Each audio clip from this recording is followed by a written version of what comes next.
Now, very sad news. At least 12 migrants are dead, 2 are missing, and several have been injured after their boat capsized in the Channel earlier today.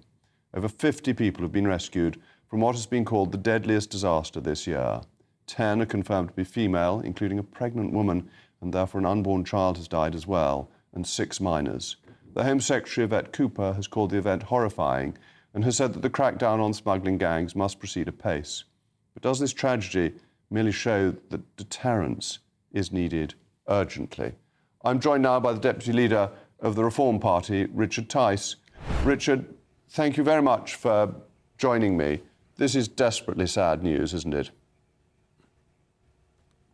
It's utterly horrific, Jacob, and sadly was completely predictable. Just 3 days ago, there was almost the capsize of a boat with some 60 people in, and I tweeted out that a major tragedy is probably imminent. And 3 days later, tragically, I've been proven correct. Yesterday, a boat capsized with some 50 people in it. And this is the only way this will stop.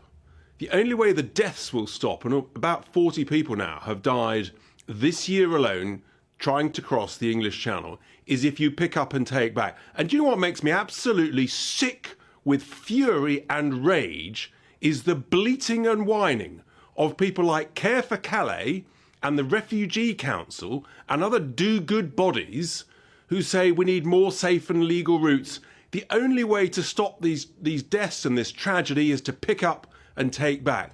And yet these lefty, lovey-dovey lawyers, they continue to stop what needs to be done to be kind and compassionate and stop the deaths. And this is compounded by the fact now that it seems the men on these boats are taking the life jackets and leaving the women and children completely defenceless. I mean, it is an appalling story, and it does make the point again that we need to stop the boats, not just talking platitudes about it. And the government seems to me to be really adopting the platitude line at the moment, saying we must stop the gangs, but without any policy of how to do it, hoping that things will get better, but having taken away all the mechanisms by which there could be any deterrence, and indeed making claiming asylum in the UK legal again if you come on a small boat, whereas, of course, it was illegal under the last government. So what we're actually seeing is that having removed any form of deterrent, the numbers are increasing, and the gangs, far from being scared about the Home Secretary's promise to smash the gangs, they're actually saying this is an opportunity. The deterrent is going away. The likelihood of being granted asylum has dramatically increased under this new government. And so they're cramming these increasingly frail and fragile single-use dinghies with ever more people. It seems this dinghy, literally the bottom ripped out of it. So many people were clambering on board. And it's a very simple, legally allowable situation that has to prevail here. Both the French authorities, who are aiding and abetting criminality by allowing these boats to be sort of taxied over by the French Navy, and the British authorities have got to say, it ends. It stops now. We pick up and take back. And we know it works. We know it's legal because the Belgian authorities have done it. And on one day since being the new government, the border force under the new Labour government did exactly the same thing when a boat got into trouble. The moment we do that, this whole nightmare, these tragedies and these deaths stop within 2 to 3 weeks. And it's utterly inexcusable, unforgivable, blood on the hands of the government, the Home Secretary, the Prime Minister, and all of these people who will not do this.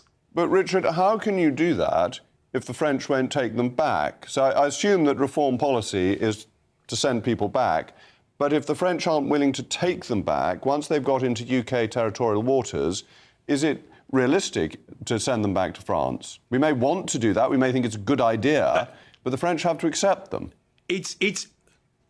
No, they don't. Under international maritime law, and we are a rules-based nation, and this government constantly says it complies with international law. The 1982 Convention of the Law at Sea clearly gives us that legal right to pick up and take back, and it provides a legal obligation on the French to pick up and take back. And yet no one has the courage, the guts, the leadership to read the treaty and then act upon it.